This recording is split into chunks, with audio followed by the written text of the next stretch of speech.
Buenos días, Álvaro Cedeño y Álvaro Cedeño les saludan en este episodio número 115 de Diálogos con Álvaro Cedeño. Esta es una conversación intergeneracional que toca temas como acción humana eficaz, espíritu emprendedor, transformación de conflictos y política pública. Hoy para conversar sobre el artículo publicado esta semana en la página web alvarocedeno.com, y para ir a la segura te pido que nos des el título del artículo porque otra vez se me olvidó. Ciencia y neuronas. Problemas y No, neuronas. problemas y neuronas. Problemas y Problemas y neuronas. neuronas. Muy bien. Bueno, este es un tema apasionante para mucha gente, sobre todo para quienes hemos seguido el progreso de la investigación en neurociencia de los últimos, bueno, no sé, de los últimos, digamos, 30 años. Recuerdo cuando Daniel Goleman publicó su libro seminal Inteligencia Emocional. Ese libro es de 1994, hace 28 años, y fue una gran transformación en la forma como entendíamos las emociones humanas, cómo derivaban de la amígdala o del neocórtex y cómo podíamos entrenar, robustecer, eh, lidiar con traumas que tuviéramos a partir de ese entendimiento científico. Pues de ahí para acá prácticamente es como si hubieran puesto a la neurociencia en algo parecido a Internet, y todo lo que vemos ahora es muchísimo más evolucionado en materia de entendimiento de cómo funciona nuestra mente, ¿verdad? De cómo funciona nuestro cerebro en realidad, que ahí se alojan pues muchísimas de las funciones que desarrollamos en nuestro día a día. Y es que nuestro cerebro, además hemos venido a aprender, se modifica con la experiencia. Entonces todo lo que hacemos lo modifica. Eh, a veces, a veces lo hace más robusto y a veces no tanto. Entonces creo que eso es importante de considerar. Esas modificaciones que sufre el cerebro a través de nuestra conducta es visible físicamente. Bajo un microscopio se puede ver si se han desarrollado nuevas conexiones neuronales al cabo de una actividad o experiencia, ¿verdad? Aunque haya sido una experiencia traumática, ese no es el asunto, ¿verdad? El asunto es cómo la neuroplasticidad hace que se modifique el cerebro, ya sea que estamos resolviendo problemas matemáticos complejos o que estamos sentados en un sofá viendo un partido de algún deporte en la televisión. Eso también genera algún tipo de cambio en el cerebro, ¿verdad? Y entonces nosotros lo que queremos plantearnos con esta conversación es preguntarnos cómo afrontar retos impacta nuestro cerebro. Creo que intuitivamente uno puede sentir antes de asumir un reto si ese desafío va a tener un impacto constructivo, edificante, positivo en nuestro cerebro o no. Y pues también entender que ese impacto positivo en nuestro cerebro es perdurable en el tiempo, ¿verdad? Lo cual quiere decir que es como invertir en algo que nos va a producir más conforme pase el tiempo.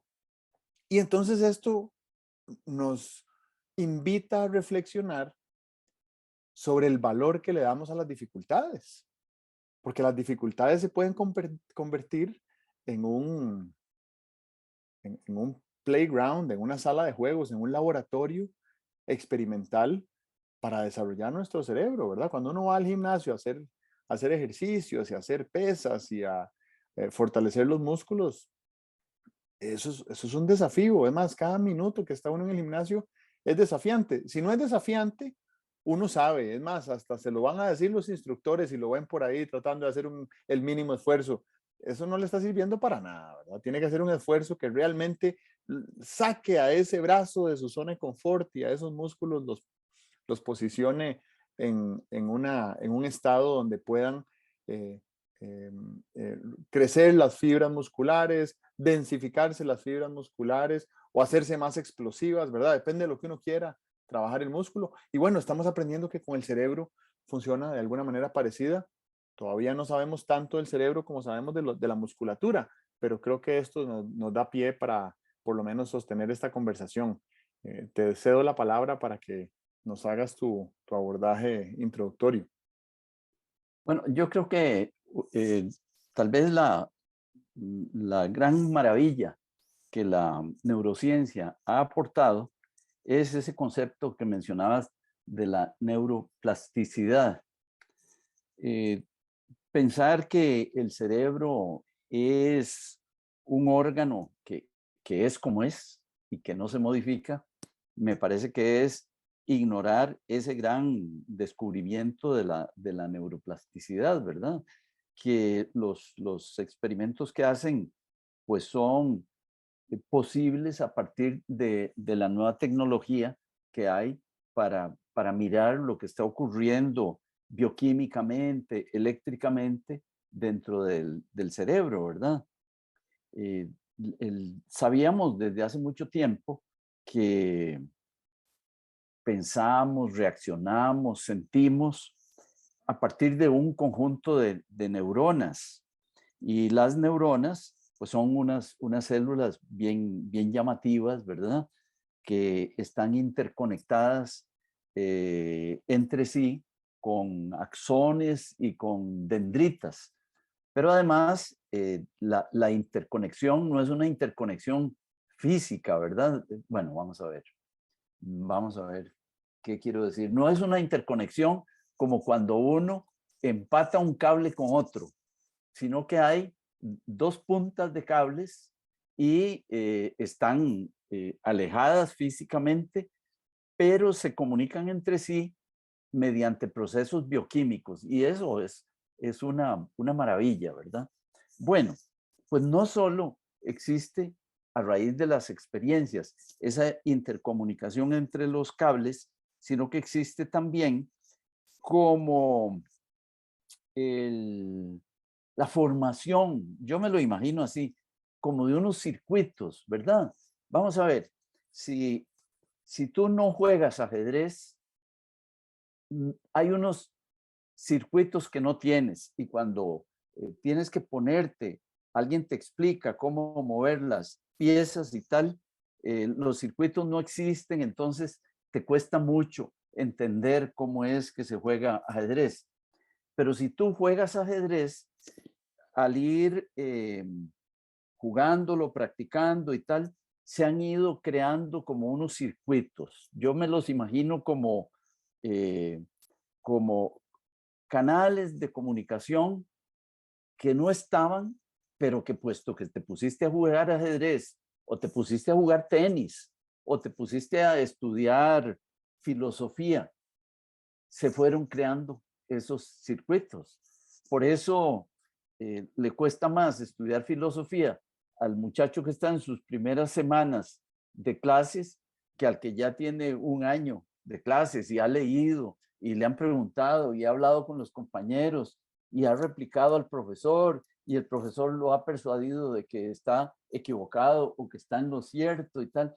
Todo ese conjunto de intercambios como que van creando esos circuitos. Hay un principio de la neurociencia que dice eh, neuronas, que neuronas que se disparan juntas permanecen juntas, ¿verdad? Quiere decir que si tú para dibujar, no dibujas, y de pronto te compraste un blog de dibujo y unos lápices y empiezas a dibujar, en ese empezar a dibujar hay unas neuronas que están disparándose juntas.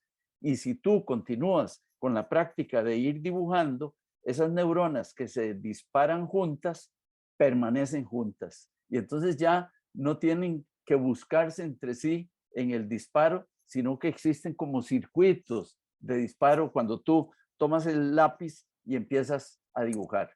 Ese descubrimiento de la neuroplasticidad y de la formación como de esos circuitos neuronales, a mí me parece que es de lo más valioso que la neurociencia ha hecho y permite salirnos del paradigma de que tenemos el cerebro que tenemos, ¿verdad? Las personas no sé, que decían, bueno, es que ya es un muchachito de 15 años, es decir, ya el cerebro lo tiene como lo va a tener, eso es totalmente falso, ¿verdad? Eh, si hoy no sabemos saltar con pértiga y nos ponemos a hacer intentos para saltar con pértiga, eh, el cerebro que estaba en blanco en cuanto al salto con pértiga o con garrocha, se va acondicionando para que cada vez el salto nos resulte más natural, cada vez los músculos reaccionan de una cierta manera para posibilitarnos el salto con pértiga, ¿verdad? Y entonces el pensar, bueno, ya tengo 15 años, tengo 18 años, ya el cerebro lo tengo como lo debe tener por toda la vida, eso es totalmente falso. Muy esperanzador, incluso para las personas de edad adulta, ¿verdad? Para las personas de la cuarta edad, sabes que hay cuarta edad, ¿verdad? Sí, sí, y según cuentas que yo he hecho, estoy en la cuarta edad. Para personas sí, de la cuarta edad, eh, ponerse a tratar de dibujar algo sin decir, "Ah, que yo no puedo, nunca he dibujado, siempre he sido muy malo para el dibujo". Bueno, dibuje cubos, que además es lindísimo dibujar cubos. Y sobre todo cuando te promueves y empiezas a dibujar cilindros, pues te vas sintiendo Da Vinci dibujando cilindros. Ok. Eh, para personas de la cuarta edad, el ejercicio mental va creando esas nuevas conexiones y va manteniéndote el cerebro, ¿qué diríamos? Actualizado, fresco, demandado, que yo creo que hay que demandar cosas al cerebro, no ponerlo en vacaciones, ¿verdad? Eso creo que es una de las promesas de la neurociencia para la gente de edad o para toda la gente de todas las edades, para que intenten cosas de esas que dicen, ah, no, yo eso nunca lo he intentado porque soy malísimo para eso, ¿verdad?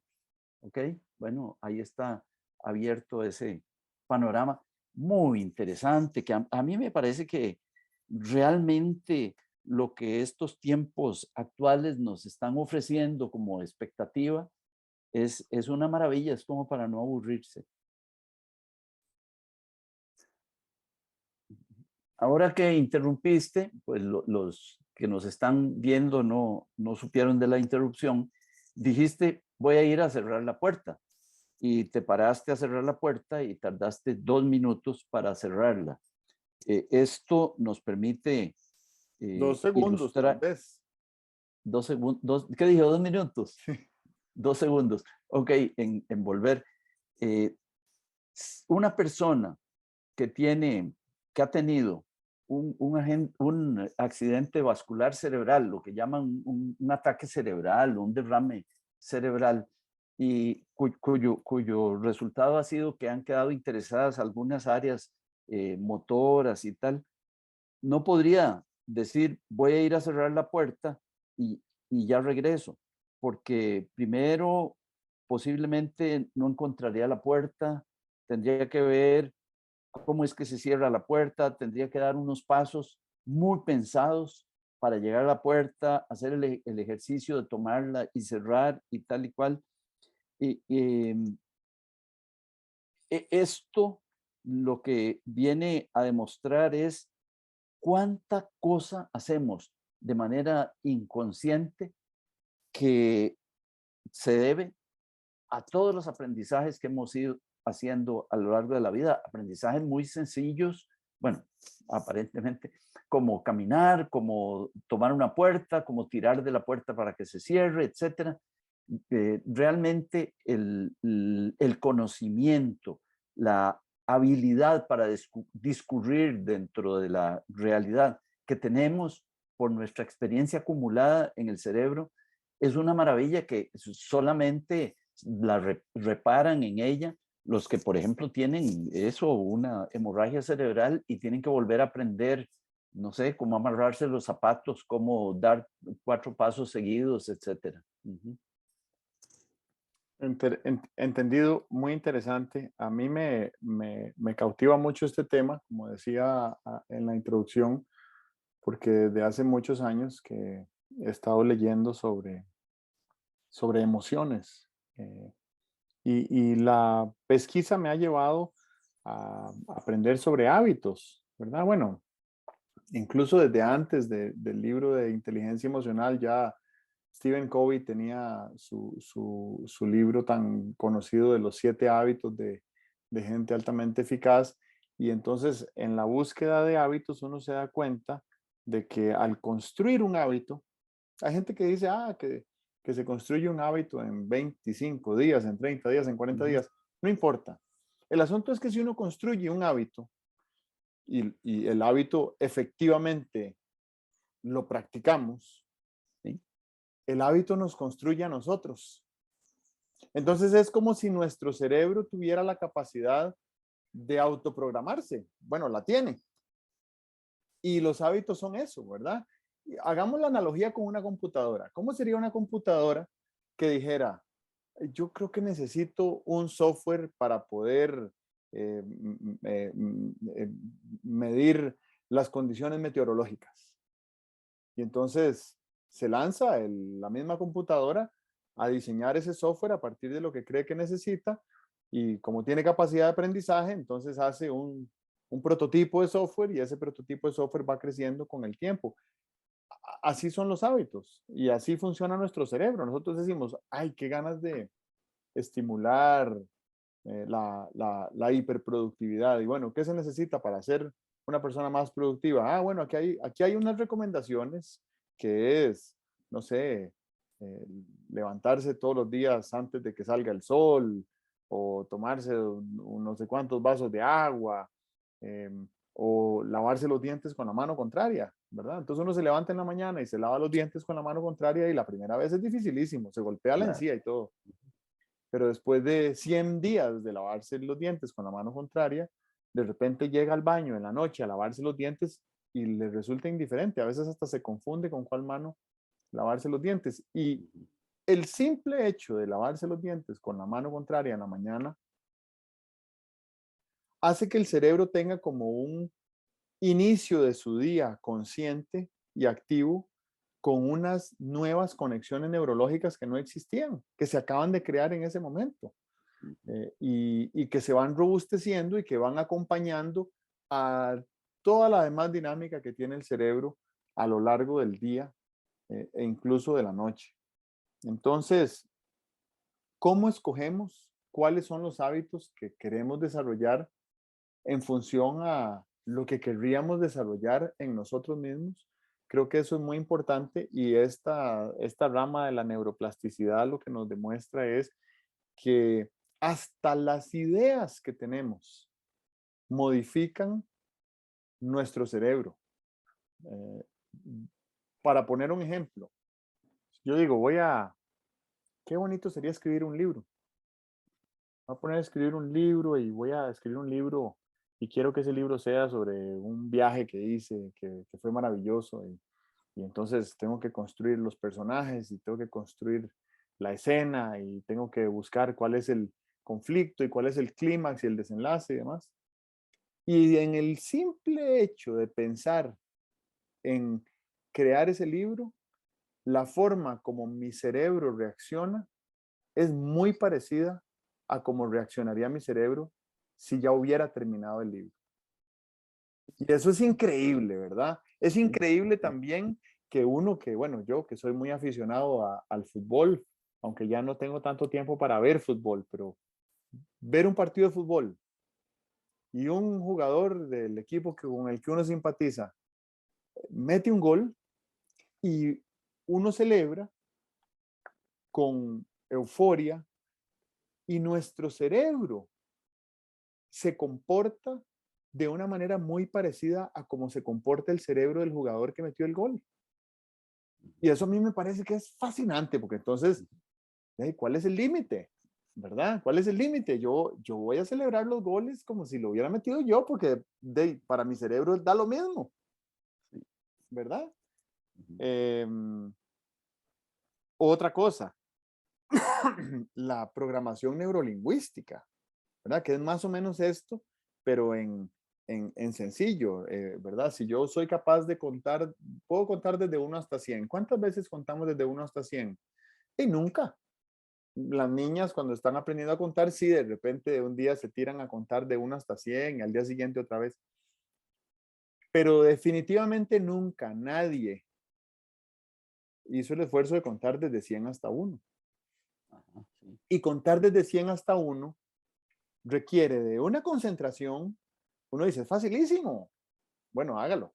Cuente desde 100 hasta 1 a ver si se equivoca o no se equivoca. Bueno, si no se equivocó, es porque estaba la mente muy enfocada en la tarea, ¿verdad? Y ese enfoque en esa tarea de contar desde 100 hasta 1, que sabemos que es fácil, le genera a nuestro cerebro una serie de conexiones que nunca ha aprendido y nunca ha practicado, entonces son nuevas. Entonces puedo salir, así que termine esta grabación, puedo salir a contar de 100 hasta 1, una vez nada más, y desarrollarle nuevas conexiones a nuestro cerebro. Y estoy programando a mi cerebro para que sepa que antes de almorzar todos los días voy a contar desde 100 hasta 1 y eso me va a dar una enorme capacidad de enfoque para el resto de mi día. Los beneficios que suceden de ese tipo de piezas de modificación cerebral viene siendo equivalente a hacer una siesta en la tarde, ¿verdad? Uno hace una siesta y el cerebro, ¿qué hace cuando uno está dormido? Y el cerebro dice, bueno, aprovechemos que no está consumiendo más información, que no le está entrando información nueva y almacenemos todo esto que le metió desde la última vez que dormimos. Y el cuerpo se pone, el cerebro se pone a almacenar esa información a donde, a donde va, que es a donde se relaciona con la que ya sabía. Entonces aprende el cerebro aprende cuando duerme, el cerebro solo aprende cuando duerme. Entonces, la importancia de dormir. Y lo último que lo vinculo a este enfoque sistémico del cerebro es la parte digestiva. Porque en la parte embrionaria, cuando se desarrolla el cuerpo humano, el tejido, digamos, desde el punto de vista histológico, el tejido con el que se forma el cerebro es exactamente el mismo tejido con el que se forma el intestino, ¿verdad? Pero se separan. Entonces el cerebro se va para la cabeza y el intestino se va para la barriga. Pero el 90% de las hormonas que consumimos en nuestro cerebro no se producen en el cerebro, se producen en el intestino. Y entonces la importancia descomunal para la lucidez y para la inteligencia y para la productividad de tener una buena nutrición, ¿verdad? Importante. Muy bien, muy bien. Pienso que eso de la experiencia de segunda mano es bien, bien interesante, ¿verdad? Nos ocurre cuando estamos viendo una película o cuando estamos leyendo una novela, ¿verdad? Que yo no sé, uno se puede poner en los zapatos del protagonista o se puede poner en los zapatos de un espectador cercano de la trama que está ocurriendo en la novela o en la película. O sea que eh, podríamos decir que ninguna experiencia ocurre sin dejar alguna huella, ¿verdad? Eh, hoy en día se habla incluso de que a la hora de aprender conceptos, digamos, de aprender conceptos, ¿cómo los llamaríamos? Escolares, digamos, aprender conceptos escolares, que no solamente se aprende cuando tienes la atención enfocada en el concepto, ¿verdad? Los que hemos enseñado y los que hemos tenido niños pequeños, siempre queremos insistir en que si estamos explicando algo, se vea que el oyente tiene la atención enfocada. Bueno, dice Bárbara Oakley es una ingeniera en electrónica, creo, que está muy dedicada al tema de aprender a aprender. Ella hace unos 6 o 7 años dio un programa en, eh, dio un programa, un MOOC, uno de estos cursos para todo el mundo, cursos libres y tal y cual, que se llamaba Aprender a Aprender. Y en unas pocos rodajes del curso este de Coursera, llegó a ser el curso con mayor audiencia en la historia de Coursera y tal, ¿verdad? Porque era muy, muy sencillo, yo lo hice un par de veces, muy sencillo, pero ya lo hacía con referencia a la neurociencia, sin ser un curso de neurociencia, ¿verdad? Era un curso de prácticas de aprendizaje. Y entonces, Barbara Oakley es quien ha popularizado esta idea de que aprendemos tanto en modo enfocado como ella lo llama en modo difuso. O sea, que a uno, como decían los chiquillos, se le van pegando las cosas aunque no les ponga mucha atención.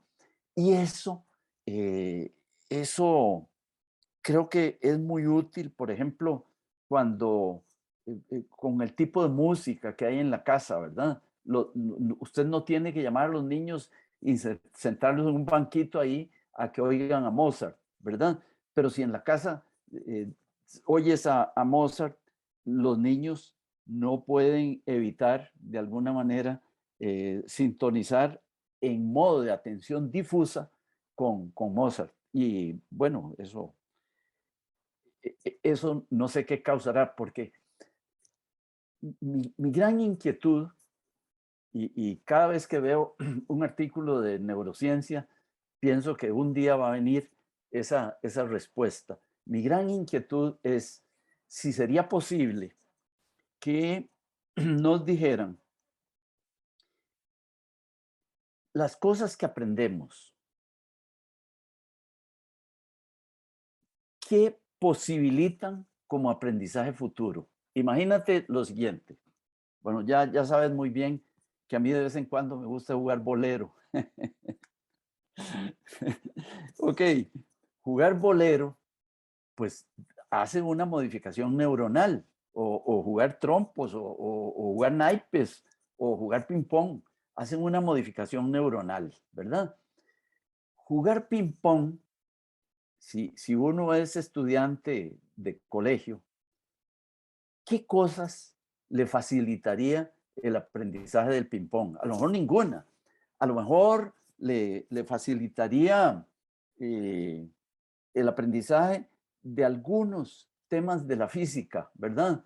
Yo siempre pensé que algún ramo de la física, que no me acuerdo cómo se llama, creo que se llama elasticidad y choques, no sé qué.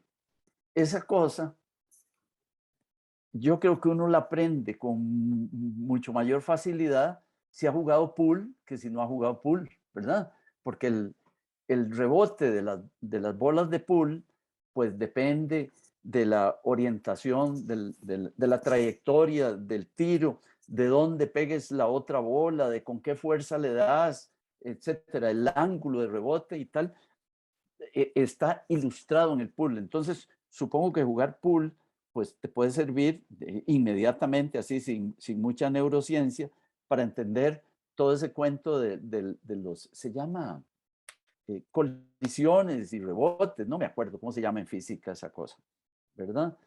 Pero lo interesante es que alguien nos pudiera decir, sí, fíjese que jugar ping-pong facilita el aprendizaje de X cosa. Y entonces, bueno, ya nos daría una información de si conviene dedicar durante la semana unos ratos a jugar ping-pong o a jugar cartas o a escuchar una determinada música o a intentar tocar una flauta dulce, porque eso facilita el aprendizaje de algo que conceptualmente te interesa mucho aprender, ¿verdad?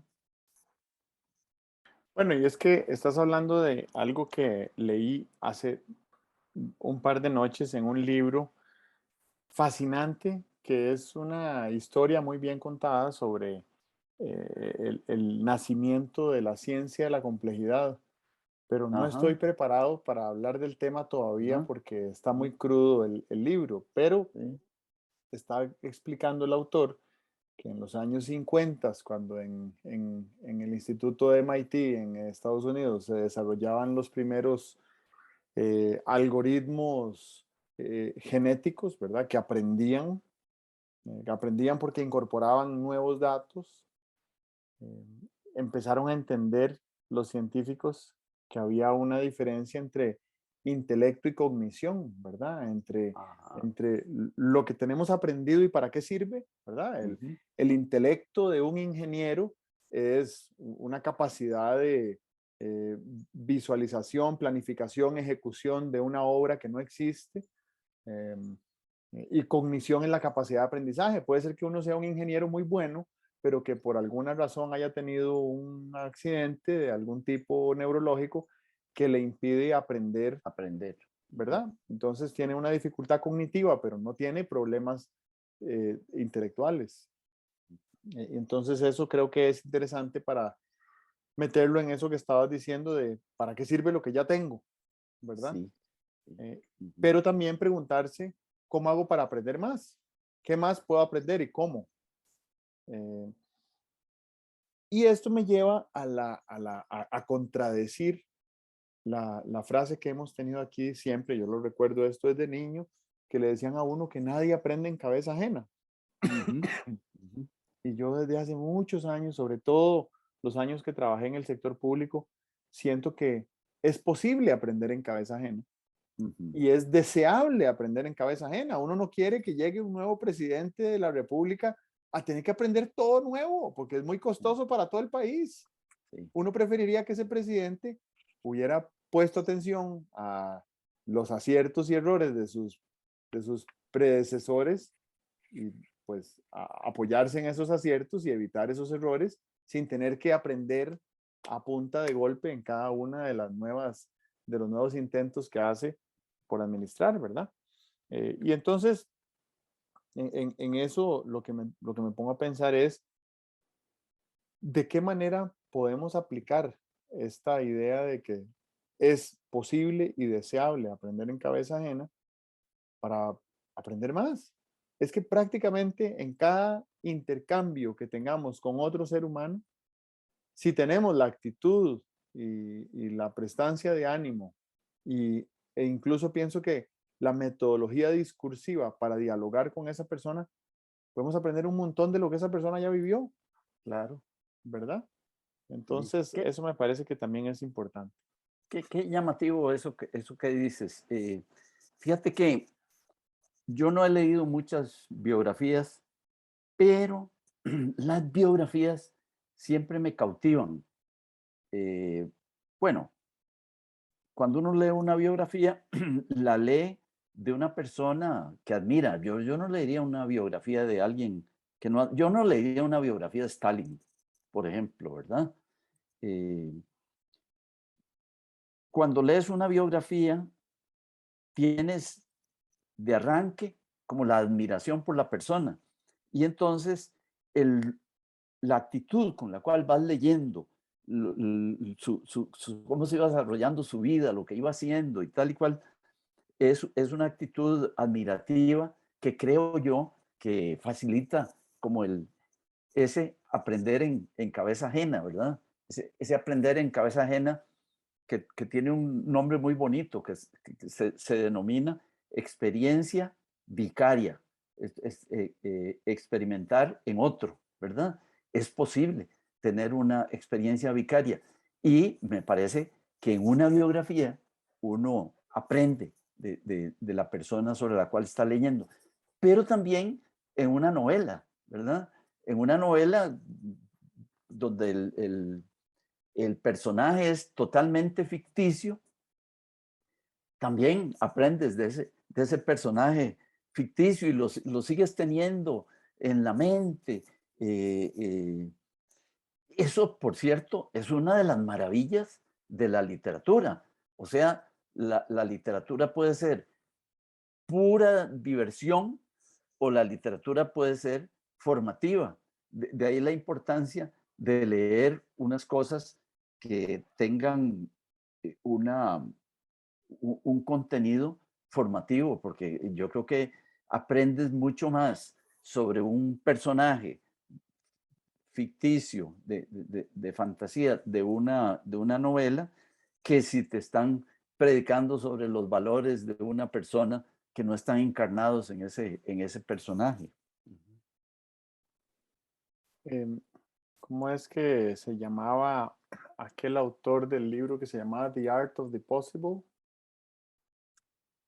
Ajá, Es un director de orquesta, los... ¿no? Sí, sí, era un Sí. director de orquesta, sí, sí, Bueno, no, no me acuerdo. sí Ujú. estamos pensando en la misma persona. Sí, sí, Una vez fui a una charla que dio él en el Teatro Nacional hace muchos años, hace como 15 años, 16 años. Y, y él estaba diciendo que para entender la música clásica hay que haber sufrido una ruptura de corazón, ¿verdad? ah, Hay que haber tenido una ruptura sentimental para entender la música clásica. sí, Ahorita no me acuerdo de todo el argumento de él, pero desde que él dijo eso, empecé a darme cuenta de que sí debe haber operado en uno, después de una ruptura sentimental, una cantidad de nuevas conexiones neurológicas que nos dan un aprestamiento diferente para otro tipo de circunstancia, ¿verdad? Entonces, escuchar una ajá, melodía ajá. que suene melancólica, aunque uno no entienda, bueno, aunque no tenga letra, o aunque la Sí, letra sea en claro, otro claro. idioma, ¿verdad? Uno oye una canción y uno dice, "Sí, pero eso suena como un lamento, ¿verdad?" Y entonces lo entiende y lo interpreta diferente. Y también estoy pensando que el- el- la, la formación de esas conexiones a través del arte, ¿verdad? No solo la literatura. Y yo puedo leer una novela y llorar en un pasaje de la novela, Sí, ¿verdad? Y eso es eh, el desarrollo de una capacidad de empatía que ya tenemos, estimulada por una escena que estamos leyendo, que estamos incorporando a través de nuestra cognición y que nos está produciendo una emoción semejante a la emoción que está experimentando el personaje y que es un personaje ficticio, como dices, ¿verdad? Eso es muy interesante. Bueno, igual con la música, pero me parece que también hay otras áreas del quehacer intelectual que tienen un desarrollo, aunque tal vez no sea estrictamente emocional, sí es un desarrollo cerebral, ¿verdad? Eh, Vuelvo a poner el caso de los ingenieros, que tienen que pasar por, bueno, en realidad por 5 años de matemáticas, pero ujú, 3 años de puras matemáticas. ujú. Y uno dice, pero ¿será tan necesario realmente saber calcular con precisión cuánto es este cálculo cuando uno ejerce la ingeniería? Y la respuesta es que no, Ujú. ¿verdad? La respuesta es que lo que necesita un ingeniero es esa robustez intelectual que ha desarrollado después de miles de horas de práctica en diferentes niveles de complejidad de la matemática para tener la capacidad de visualizar algo que funcione, ¿verdad? Y que sea llevado a materializarse y que en este momento no exista, además, porque eso es muy complicado, ¿verdad? Imaginarse, voy a hacer un puente de aquí hasta allá y entonces, ¿de qué necesito para hacer ese puente? Bueno, yo no sé, pero un Ujú. ingeniero sí sabe que para imaginarse ese puente tiene que tener unas dimensiones que requieren de una capacidad técnica que montó encima de su capacidad intelectual desarrollada a través de las matemáticas.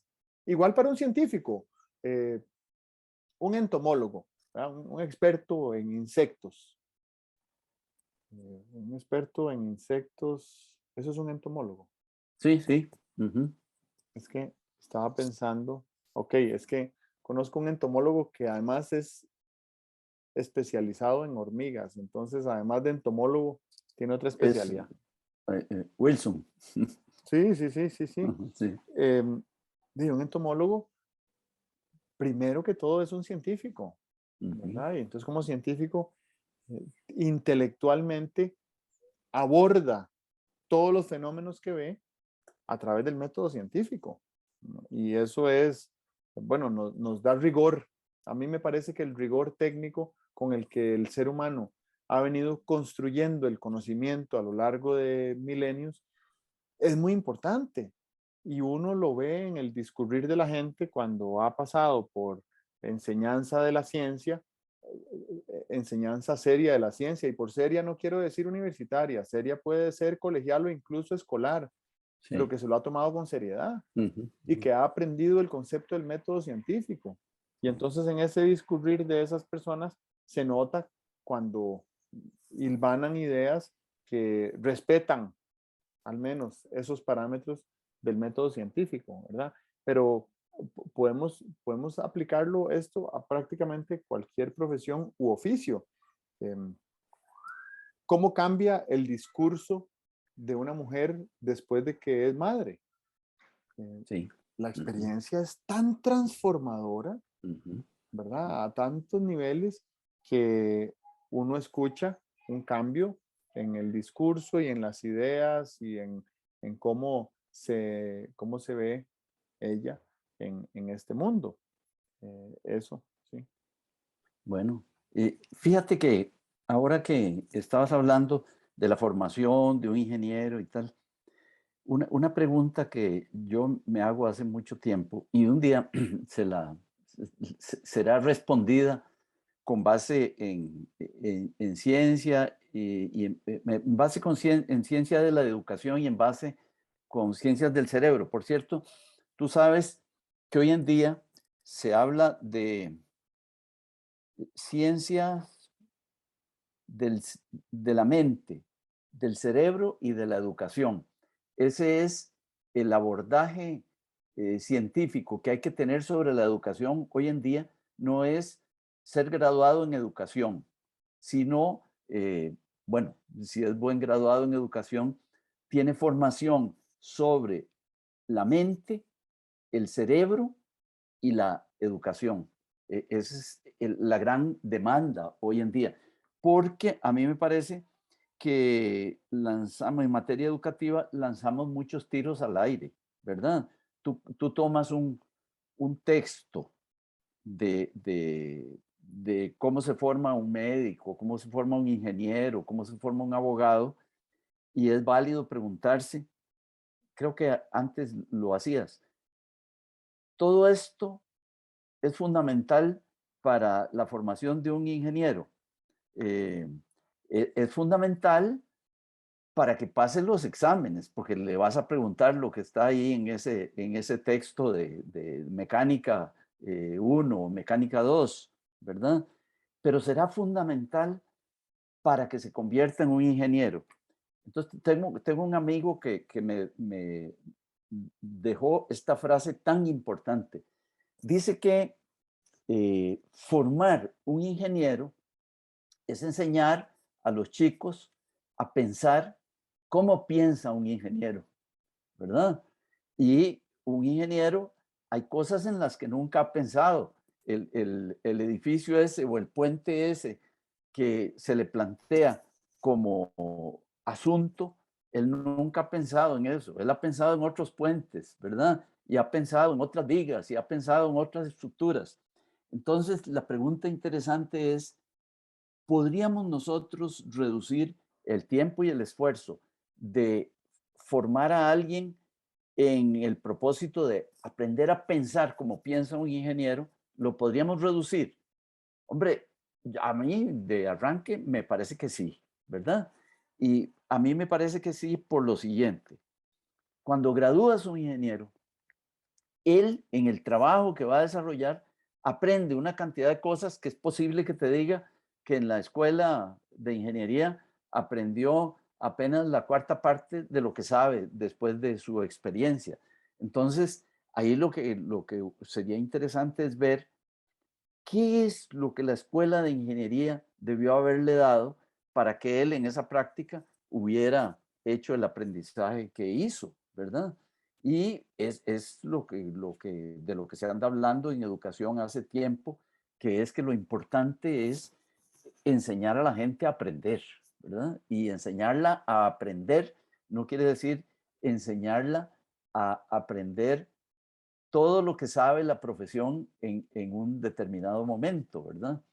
Y fíjate que me comentaba una vez un experto en educación que en, la, en las universidades, estábamos hablando de la Universidad de Costa Rica, ¿cómo se han ido organizando los cursos? Bueno, un curso se organiza con lo básico, ¿verdad? Y entonces a los 5 años mandan a unos estudiantes a hacer una maestría. Y entonces el que hizo la maestría viene y quiere meter en los cursos de la escuela de la que procede, pues lo que él aprendió en la maestría. Y así se van engordando los programas. Y la gran pregunta es si se van engordando eh, funcionalmente, eficazmente, de manera que esto sirva para formar las destrezas de aprendizaje de los nuevos graduados. Ese es un tema que a mí me parece que es importantísimo. Eh, Cuando yo estudié economía,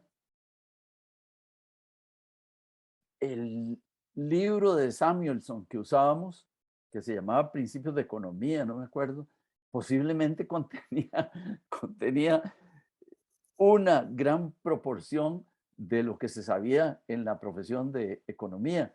Hoy en día, me parece que ese libro es suficiente para poner a un chico a aprender, pero desde luego que no contiene todos los desarrollos que ha habido. Bueno, en una ciencia muy nueva como la economía, pues claro que los saltos que va dando en 10 años, 20 años, 30 años son enormes, ¿verdad? Otras ciencias más maduras se ensanchan mucho menos, pero pongo el ejemplo de la economía precisamente porque tocabas todos los temas y podía pensarse que el que sabía ese y 3 libros más, pues ya era licenciado en economía. Hoy en día no, y la forma de enseñar no debería ser, aquí están los textos, sino aquí están las destrezas para que ustedes se metan luego con otros aprendizajes.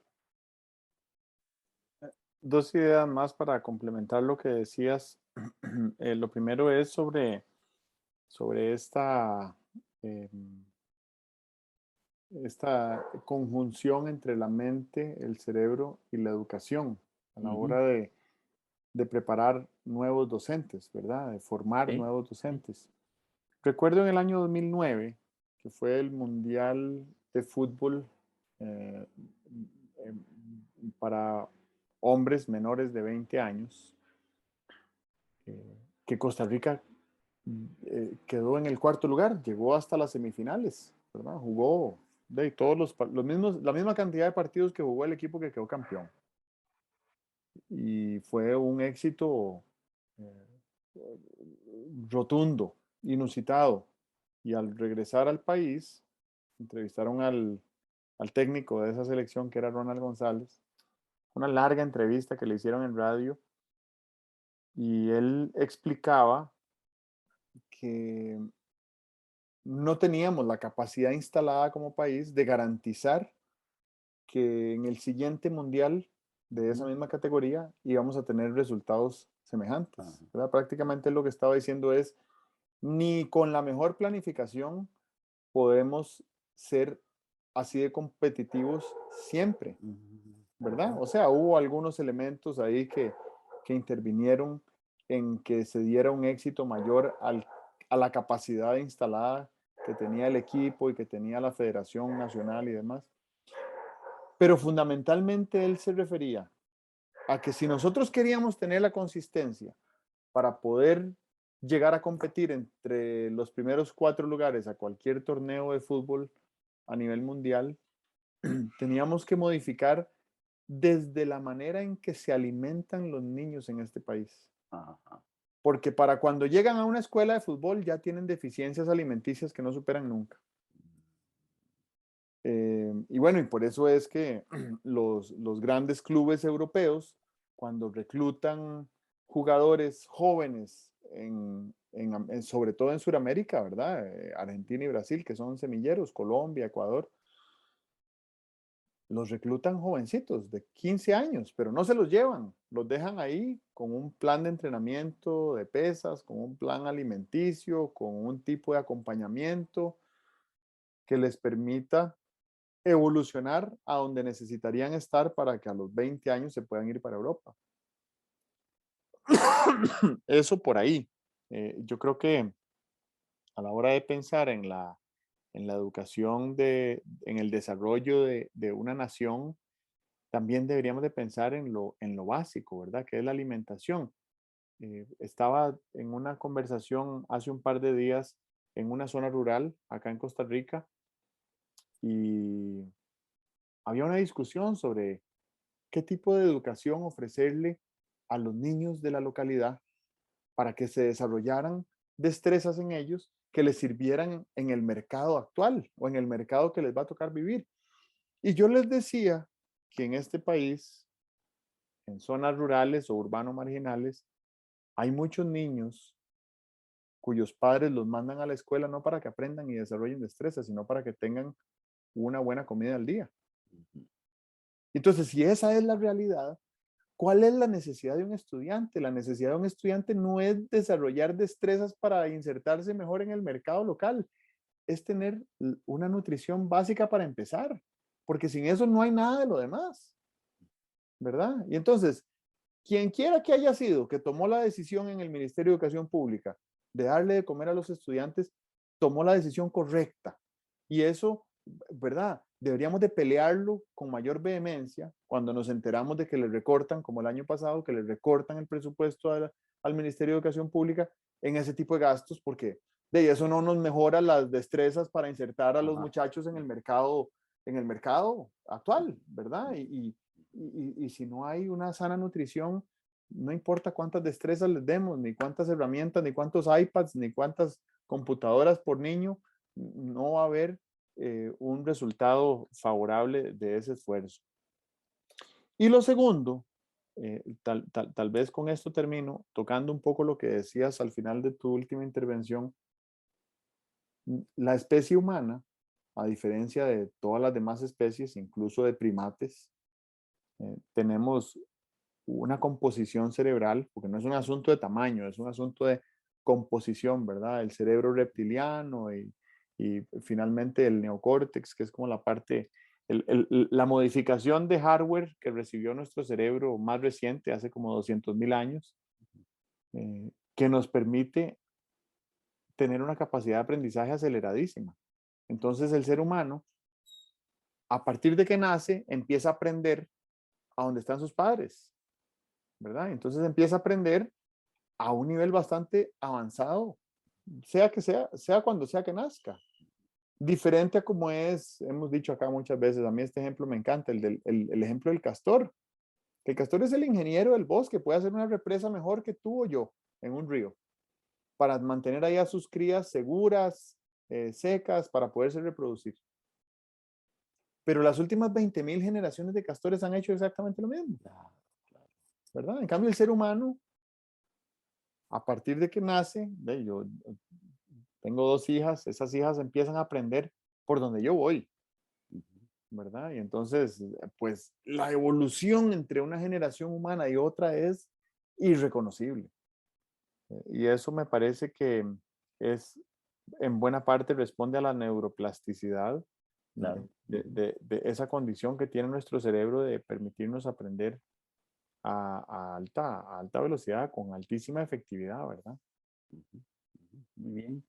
Bueno, cierro el comentario sobre el artículo Cerebro y Desafíos y Cerebro. ¿Cómo se llamaba? Desafíos y Cerebro. Problemas y neuronas. Problemas y neuronas. Eso. Cierro esta conversación que nos permitió hacer unas digresiones, me parece a mí que interesantes, ¿verdad? Pero volvamos al tema. Si toda experiencia nos modifica el cerebro, ¿cómo deberíamos nosotros recibir las dificultades, los problemas las adversidades. Creo que primero deberíamos tener claro que son aprovechables, ¿verdad? Si tienes la motocicleta ahí y vas a salir a toda velocidad para una cita y te la encuentras desinflada, esa adversidad que no te haga hacerte un puño y decir, ¿y ahora qué hago? Y desesperarte, no, sino enfrentar esa adversidad como experiencia que te puede desarrollar cerebralmente, ¿verdad? Eso, pues a lo que lleva es a que uno podría tomar toda la realidad como si fuera un gimnasio. Uno va al gimnasio alegre, no va al gimnasio con la cara larga, uno no va al gimnasio sintiendo que está ahí por castigo, no, uno va al gimnasio y disfruta. Bueno, ¿qué tal si nos propusiéramos disfrutar con la realidad, disfrutar con las adversidades que la realidad trae, ¿verdad?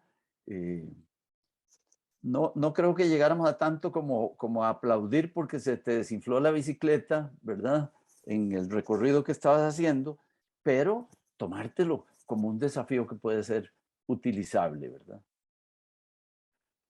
Como parte de esa realidad, uno de los rasgos de esa realidad es que lo que sigue es incierto, ¿verdad? Lo que va a pasar dentro de una hora o en la tarde de hoy o mañana ya es incierto.